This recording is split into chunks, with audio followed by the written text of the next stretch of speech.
You have a nice tan going on. I'm trying to make the most of my confinement. Yes, of course. To work, obviously, but also to enjoy life in Switzerland.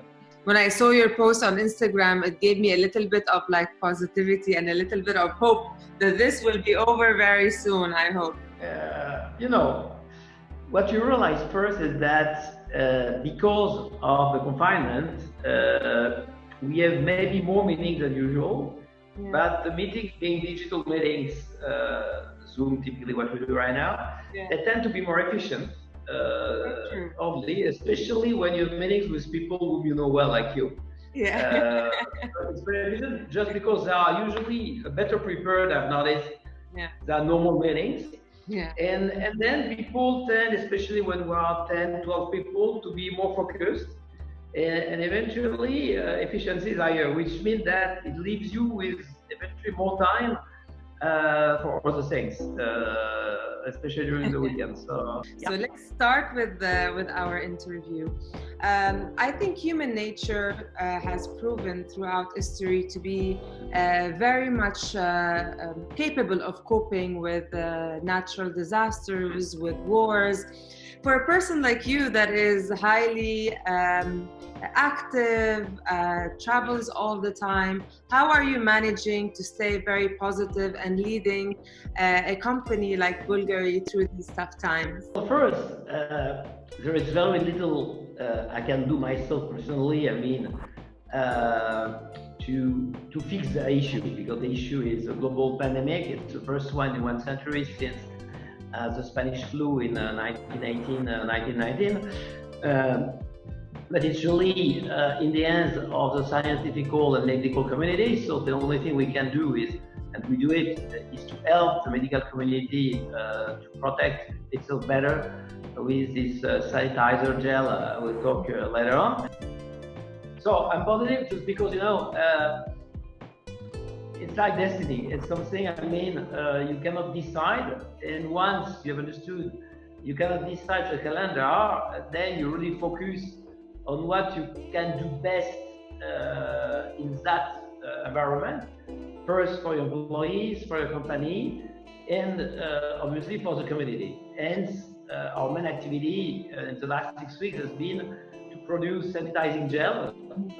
Usually we rather manufacture fragrances or craft jewelry. How important are these kind of projects for a house like Bvlgari that is very much committed into a strong sense of social responsibility, to be able to use all the know-how and the knowledge that they have for the better of the community? Let's start with the project of the sanitizer gels. How did it happen, and how many were manufactured, and will there still be more in production in the near future? Well, it started from an hospital, actually, the Spallanzani, which is a Roman hospital very famous in terms of virus. And so as soon as we heard about the COVID-19 in China, we have followed, obviously, the evolution of the epidemic, and very quickly we heard that the Spallanzani had cracked the COVID-19 DNA first, so has been one of the very first hospitals in the world to crack it. So we immediately met with them, first to congratulate them. They are Roman, we're Roman, so we're very, very proud. And second, to ask whether they were needing something to just speed up the next step after the DNA understanding. And what they were needing was a 3-dimensional high definition microscope, which we immediately financed, so they got it quickly. And in the many discussions and talks with them, it came that if the microscope would help within months to get vaccination, in the very short term, there were emergencies which were putting at risk the life of the medical staff fighting COVID frontline, nurses, doctors, any medical staff, which was just sanitizing gel. Which looks very odd, because you would believe that it's a very, I would say, basic product, readily available, but it was a very niche product. And very quickly, most hospitals ran short out of it, putting at risk really all the staff, because without this gel, it's like the mask and the gloves. You are at a very high risk of transmission and contracting it. So we do our best, and after this country will have reached really the maximum level of capacity. As today it's very difficult to buy alcohol. Alcohol is running short as a raw material. So to the point, you are not limited by the people you put in the factory, but by your capability to buy the raw materials, which becomes tougher and tougher. There needs to be more investment in medical research for sure from governments. Do you think Bulgaria will play a vital role in the future in supporting medical research after this pandemic is over? Well, I was reading an article this morning, about the medical research in the US being those days, the country most impacted, especially the New York area, but not only. And this article was referring to a funding of 40 billion US for the COVID research. So in that context, obviously, Bulgaria cannot pretend to add much, to those huge budgets, which are times our turnover. Conversely, what we could contribute, which is indirect but helpful, is, for instance, through Save the Children, to take care of those kids which are cut away from the parents, because a lot of people working in research or in the hospitals are not allowed to see the family because there's too much risk that they transmit the virus. So we could indirectly. Directly funding research is something that we do with the Spensani, and that we want to intensify. But I realize that the budgets involved are really big. So if we can contribute something, for instance, donating X dollars per piece of jewelry would be an idea. It's something we are considering those days. Obviously, it would be a drop in the ocean, but with drops, you make rivers, and with rivers, you make oceans. So it's something that I have in mind, but I'm trying to find, let's say, the best way for Bulgaria so that the contribution is not too small a drop. That's really the challenge I have. Bulgaria is obviously a story of resilience. It's a story of strength. It's a story of creativity. It was able to sustain its success throughout different wars, different historical times.